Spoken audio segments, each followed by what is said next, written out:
rồng chậu thì phim mình thành trẻ ơi, để béo phong duyên thành trẻ ơi.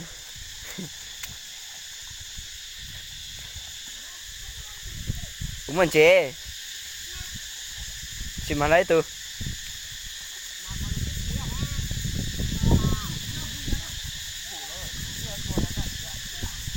lấy bọn trẻ lấy tôn trẻ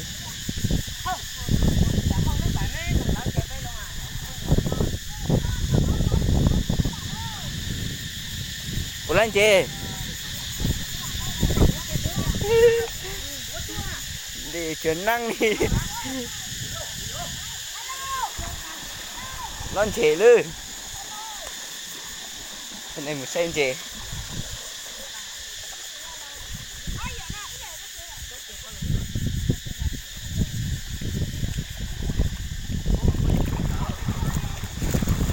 xem trẻ hết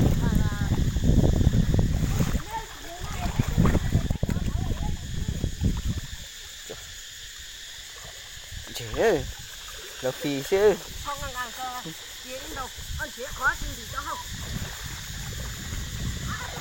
một cái tuần đánh chế đi to to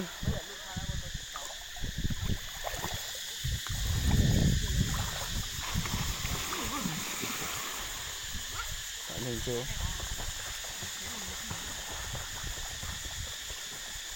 tôi cầm mấy đứa bây giờ để phơi quá chỗ này thì các tôi xin gió lũ hả lạ tôi xin gió bị lũ hả lạ mình sẽ buôn chợ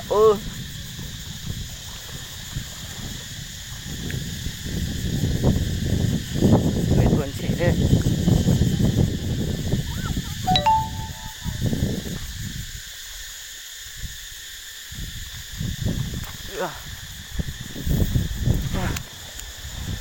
để ta tổng tuần chế và tu ơi nhưng mà say tao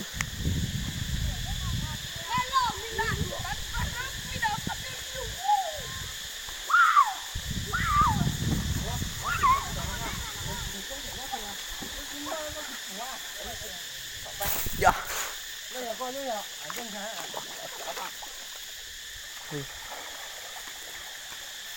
đây là một tuần hơn chị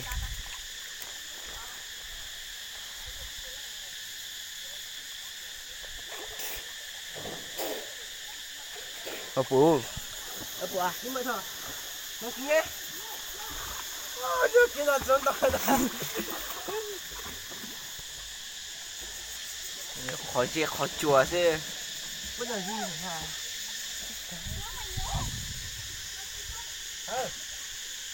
hả sao không bao giờ con đóng đâu tiếng à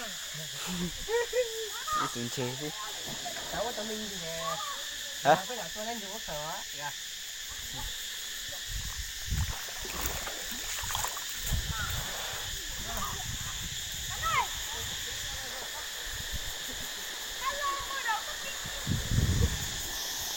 đúng rồi, nó chỉ đi, nó chỉ gì? Chỉ gì? Cái chỉ.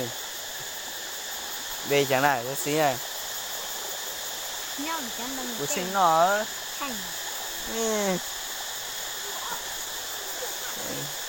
Nó khác cơ. Đây đã đi ư. Nó xóa rồi ư.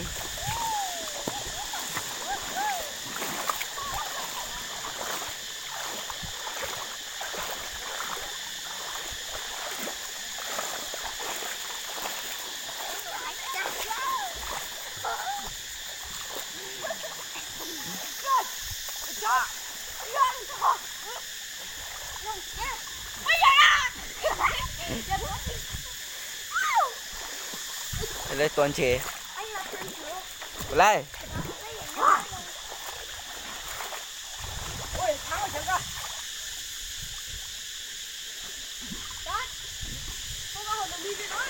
hả ở đâu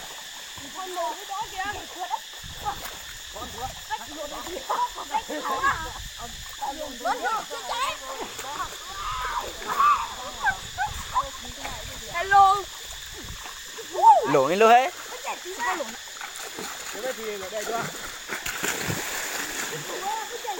Cái gì ở đây à? lộn con mùi nó quay vậy hơi hổ mồ. Chạy điên như nhà.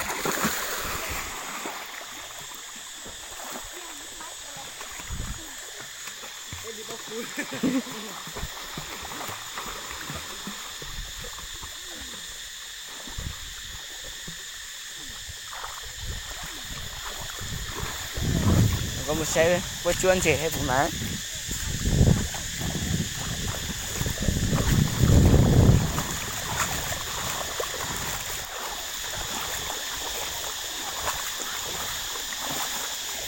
Dầu dầu đấy.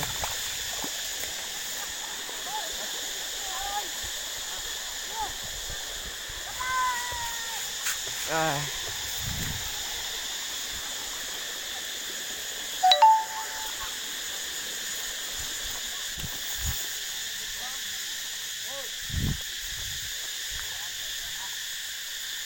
Cô bật lại đây.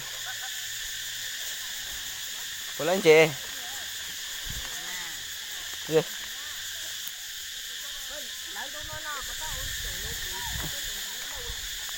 Tuần chế.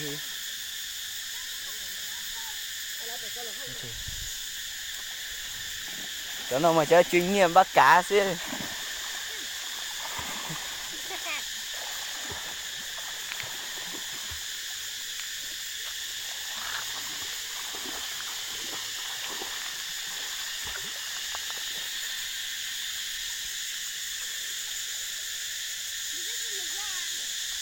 Đây là chúng mình thể ra. Em mới chơi chốt con nhỏ y. Nó đi lù vừa nè.